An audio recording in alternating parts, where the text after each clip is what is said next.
ahora quiero hablar de algo que para nosotros es como parte natural de este programa que empezamos hace no mucho tiempo, pero ya es parte de esta tradición, que tiene que ver con los clásicos modernos. A ustedes les debe pasar, como me pasa a mí, que salió un disco hace no muchos años, y de repente decís, este disco tiene todas las características como para ser un disco que sé que va a sonar durante muchos años más. Cuando uno dice, che, ¿esto es un clásico? En general uno piensa en un clásico y dice, esto pasó hace 700 millones de años. Bueno, no es la idea. La idea con este segmento que se llama Clásicos Modernos, en No Vayas a la Luz, tiene que ver con esta idea de que hay discos de los últimos 10 años, hay discos de este año, de 2023, que entran en la categoría de clásicos. Suenan a clásico, se ven a clásico, saben a clásico y tienen distintas cuestiones que lo hacen justamente un disco excelente, de excelencia. Y hoy, Channel Orange, Frank Ocean, del año 2012, que está un poquito más retraído de esa regla que estamos diciendo, pero no importa, lo incluimos igual porque es un disco que prácticamente desde el momento en el que salió dijimos, esto definitivamente tiene ese cariz, tiene ese espíritu inoxidable que lo escuchamos 10 años después, 11 años después en este caso, y sigue sonando actual, sigue sonando interesante. Y lo que estaba pasando un poco para que entremos en esta atmósfera de lo que es Channel Orange, tiene que ver con la propia historia de Frank Ocean como músico, como soulero, como personalidad del R&B, y que tiene que ver con haber empezado a formarse como mayormente como compositor y como autor de canciones para artistas como Beyoncé, por supuesto también hizo canciones con artistas como Brandy, en fin, el tipo ya tenía, por ejemplo, canciones, inclusive antes de hacer sus propios discos o sus mixtapes, canciones con Justin Bieber o para Justin Bieber, y a los 24 años lanza su primer mixtape, Nostalgia Ultra, pero después de ese mixtape lanza justamente Channel Orange, que es básicamente su primer disco. Porque los mixtapes, vieron que a pesar de que tienen canciones originales, tienen otro tipo de codificación, otro tipo de lenguaje, no tienen la simbología de un álbum, y para nosotros los álbumes son muy importantes en tiempos de singles. Entonces, el punto de Channel Orange es que Frank Ocean empezó a cambiar un poco lo que era la estructura y el sonido de la manera de hacer canciones, que eran completamente diferentes, y son completamente diferentes porque les falta algunas inclusive estribillo, porque tiene ciertos matices de ciertos sonidos que generalmente para el R&B y para el soul de esa época no eran tan comunes. Por ejemplo, empieza a poner sampleos de películas, empieza como a toser en el medio de las canciones. Es como si vos estuvieses adentro del disco de él. Y hablamos de él porque es obviamente un masculino, pero que sin embargo dentro de su disco propone como una especie de estética que podríamos decir que es unisex, que no tiene género, que uno puede escucharlo sin importar el género, sin importar su orientación, y sin embargo sentir que él o que ella o que quien sea es parte de esa dinámica.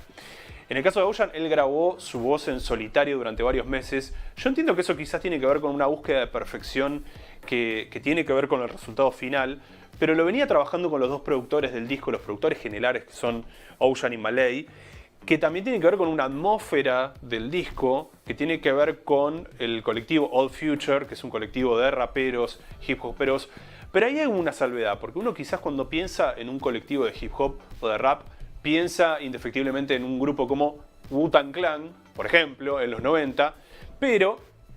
Wu-Tang Clan tenía una dinámica diferente, eran todos raperos. Y en el caso de Old Future, la particularidad que tiene es que obviamente tenés raperos, pero también tenés cantantes de R&B, de soul y de funk, pero también tenés diseñadores gráficos, artistas visuales, directores de cine, skaters. Y todo eso hace que por lo menos Old Future tenga artistas tan disímiles como Frank Ocean, pero también esté Earl Sweatshirt, esté Tyler, the Creator, pero esté por ejemplo una banda hardcore punk como Trash Talk, o sea, nada que ver. Pero lo interesante es que todo este colectivo de chicos, sobre todo muy jóvenes de 17, 18, 19, 20 hasta 24 años, tenían unas inquietudes y manejan una data muy profunda. O sea, no es que estaban escuchando lo que pasa en el momento, estaban yendo hacia las fuentes, escuchando a Stevie Wonder, el soul de Marvin Gaye, por supuesto también Sly and the Family Stone, pero también se empezaban a alimentar e informar de bandas de rock clásico como Pink Floyd, o por supuesto también desde el caso más rockero de la guitarra con Jimi Hendrix. En fin, un imaginario de influencias musicales, artísticas, visuales. Entonces, esa diferencia después tiene otro tipo de sensibilidad, otro tipo de estética que se va atravesando a los discos de Tyler, the Creator, de Internet y por supuesto de Frank Ocean. Pero por eso volvemos a Channel Orange. Y ustedes se preguntarán, en este momento no me están viendo los que están escuchando la radio, obviamente estoy sosteniendo el disco de Channel Orange, la versión editada en Argentina, que tiene una transformación de la tapa bastante particular, pero no nos vamos a meter con eso. Pero decís, ¿por qué naranja? ¿Qué hace el naranja que no tiene cualquier otro color? Que encima es un gran color. Y tiene que ver con una búsqueda personal de Ocean con respecto a la sinestesia, que es básicamente algo relacionado con el color grafema, que es como una especie de, podemos decirlo, fenómeno neurológico en donde la percepción de un individuo, a través de algunos sueños y a través de una experiencia personal, empieza a asociar colores con números. Y obviamente Orange, en este caso, tiene que ver con el color en el cual él pensó o asoció un momento de su vida, en este caso un verano muy particular, donde él se supone que conoció su primer amor, o sea, naranja, amor, básicamente. Y la madre de Ocean, por ejemplo, decía, este es un color y es un disco perfecto para el verano, cuando lo escucho. O sea que evidentemente hay una correlación con el verano y los colores.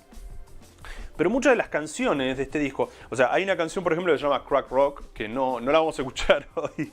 pero me parece, y me río porque me resulta muy interesante, porque es una canción que habla sobre la perspectiva de un adicto, que en este caso no es él, sino que él personifica un adicto. Y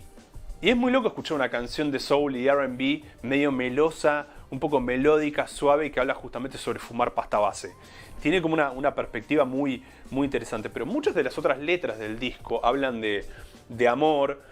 pero sobre todo de sexo masculino, que tiene como cierta ambigüedad, donde decís, bueno, están haciendo como un balance entre lo heterosexual y lo homosexual. Y esto coincide justamente en el que en esa época Frank Ocean publicó una carta que él admitía abiertamente ser homosexual, estaba saliendo del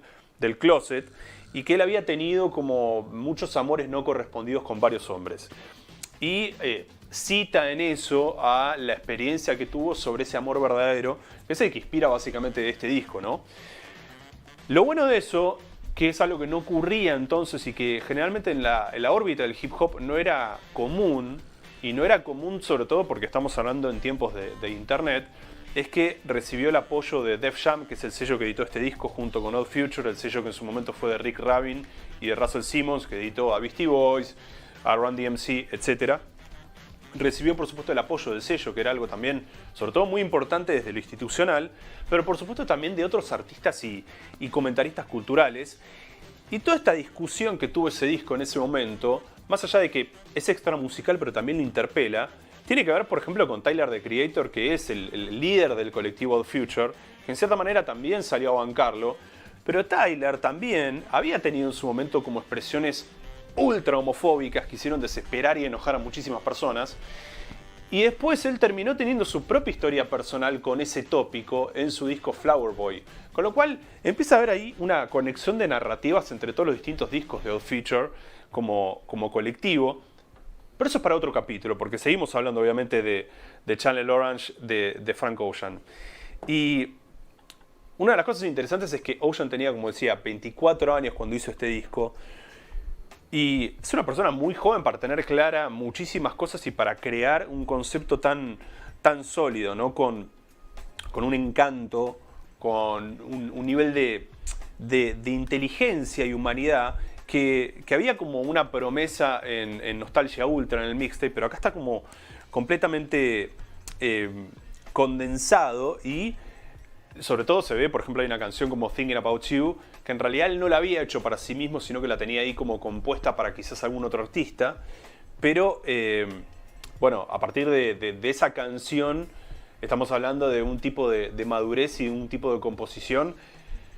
ineludible, ¿no? Y a pesar de que yo mencionaba mucho, decía esto es R&B, tiene mucho de R&B, es un disco que no es inclasificable, no entra en esa etiqueta porque también tiene dejos de electrónica, dejos de hip hop, dejos de rock psicodélico. Entonces es francamente difícil de encasillarlo y es un disco que genera esas recompensas cuando uno lo sigue escuchando y lo vuelve a escuchar. Y una de las cosas también que es muy interesante es que el disco, a pesar de tener nombres propios grandísimos, como el caso de Pharrell Williams, que aparece como productor en una de las canciones, aparece Andre 3000 de Outkast como rapero en un featuring, aparece también Earl Sweatshirt y John Mayer, el guitarrista. Ocean, a pesar de todos esos nombres, brilla absolutamente con luz propia. Y estamos hablando también de una persona con una especie de búsqueda de anonimato bastante particular, porque uno escucha sus canciones y él es el narrador de ciertas historias, donde decís, bueno, de alguna forma está hablando de él, porque muchas de las cosas que dice y la música siempre es autorreferencial, pero a la vez él construye una narrativa que te invita a entrar y te invita a vivir dentro de eso. O sea, hay básicamente una conexión con la gente y con las personas. Bueno, eso creo yo que tiene una profundidad donde no solo los sencillos, los singles son las canciones que valen la pena, sino el disco entero como obra lo convierte en un clásico moderno y espero que la historia haga justicia y influya en muchos años venideros y digan, sí, efectivamente, este es un clásico moderno.